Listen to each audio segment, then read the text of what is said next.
você pode ser processado por fazer uma execução direta de uma obra na administração pública? É mais vantajoso você executar aquela obra com a compra de material ou contratar uma empresa na administração pública? Hoje nós vamos falar sobre um tema polêmico e gostaria que você tivesse aqui nesse vídeo, porque ele é muito importante, principalmente se você for da administração pública e está fazendo essa prática. Nós vamos também falar situações práticas sobre isso. Então, você corre o risco de executar com a mão de obra do órgão público. Eu, por exemplo, eu pego meu funcionário que está acostumado a fazer trabalhos de pedreiro, servente, trocar piso, usar ele, né? Eu corro o risco de estar fazendo isso. Eu me chamo Correia Lima, bem-vindo ao canal de Engenharia e Licitações de Obras Públicas. Aqui a gente traz práticas sobre o dia a dia da administração pública em relação às obras.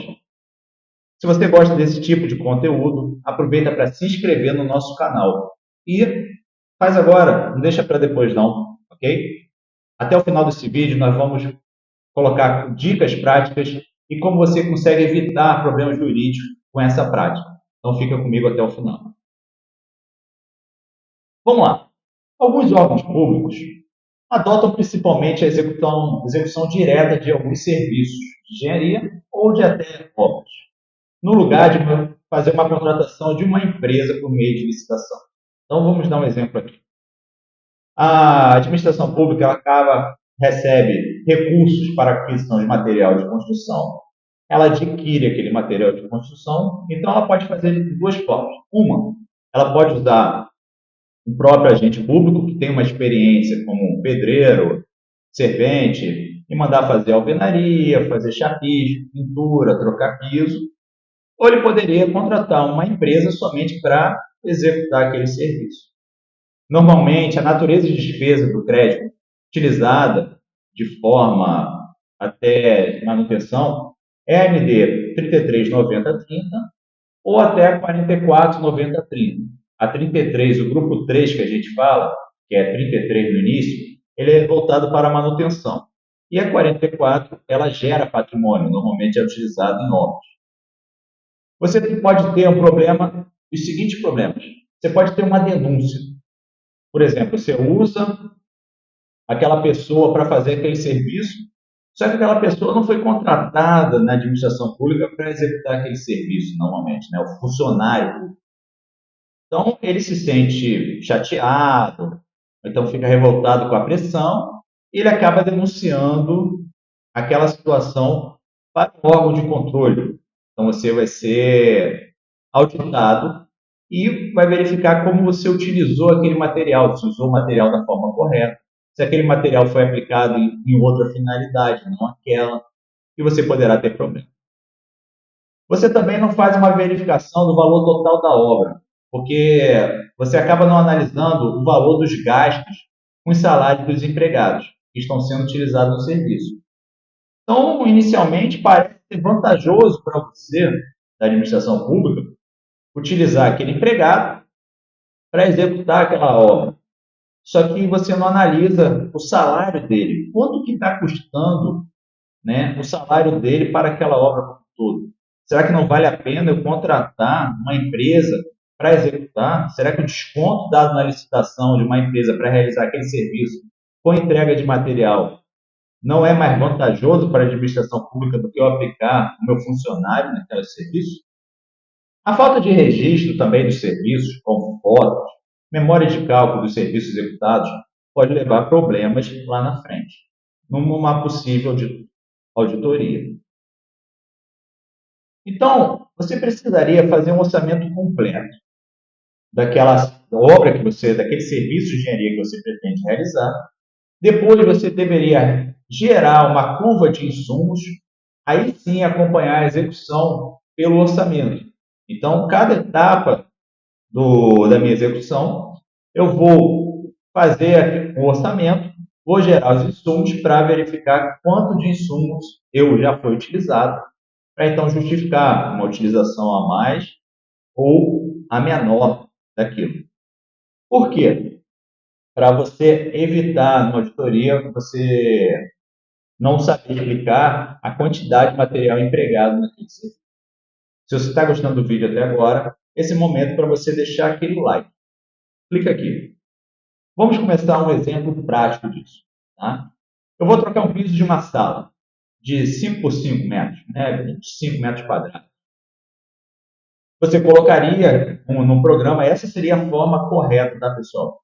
Então, muitas vezes, eu no olho eu pego aquele pedreiro, quanto que eu vou precisar de piso aqui dessa sala aqui? Aí ele fala, pede aí uns 30 metros quadrados, não sei quantos quilos de rejunte, quantos quilos de argamassa, cortante para piso, e a administração pública compra aquilo no olhômetro, vamos chamar assim, né? Não sei nem se essa palavra existe, mas ele olha lá e dá um chute.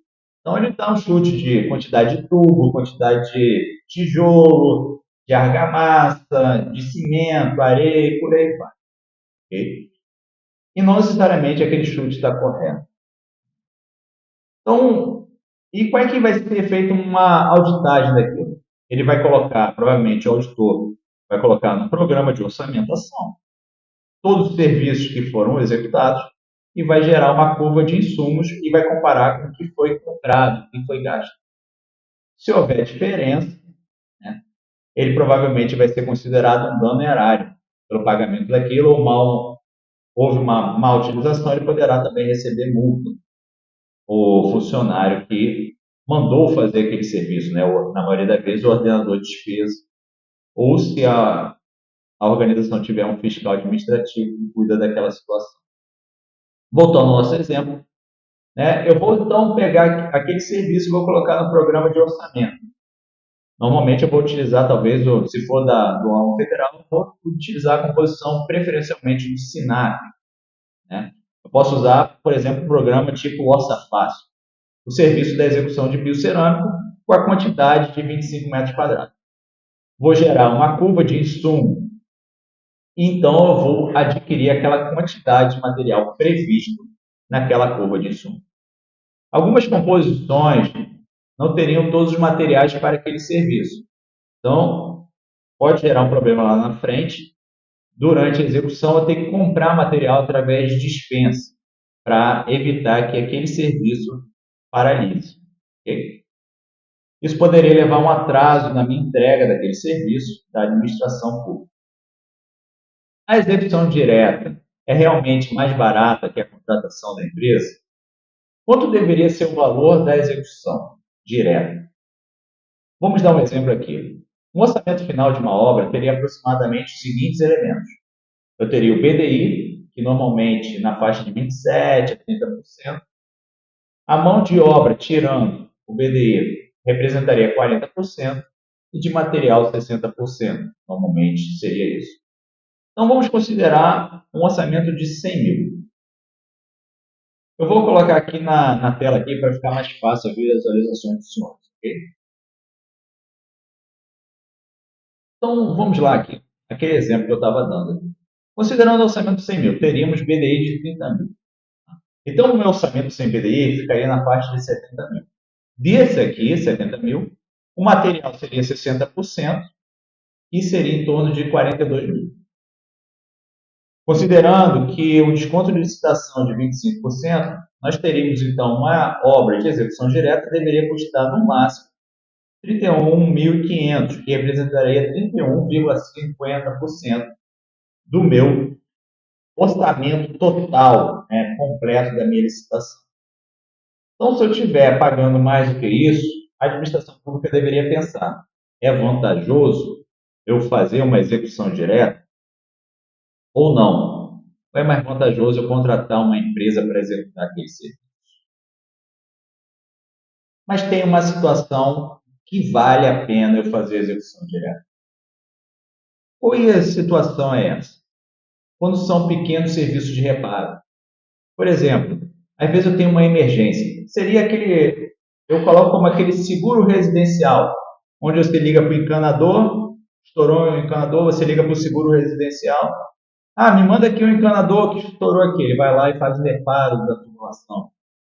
Eu tenho que instalar um chuveiro tem que instalar um ventilador, alguma coisa simples, trocar uma tomada, trocar uma tubulação que está vazando. São talvez um piso ali, eu acredito, porque é um serviço pequeno.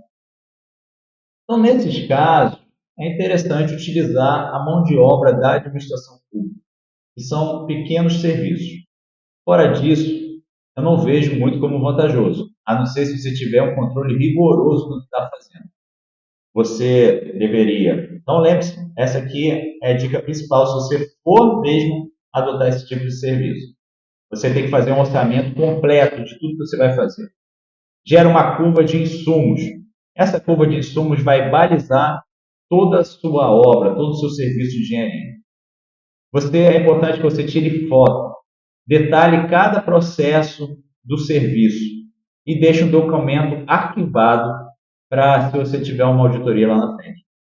Lembrando que uma auditoria ela não acontece na mesma hora, às vezes demora-se anos, às vezes até 5 anos ou mais.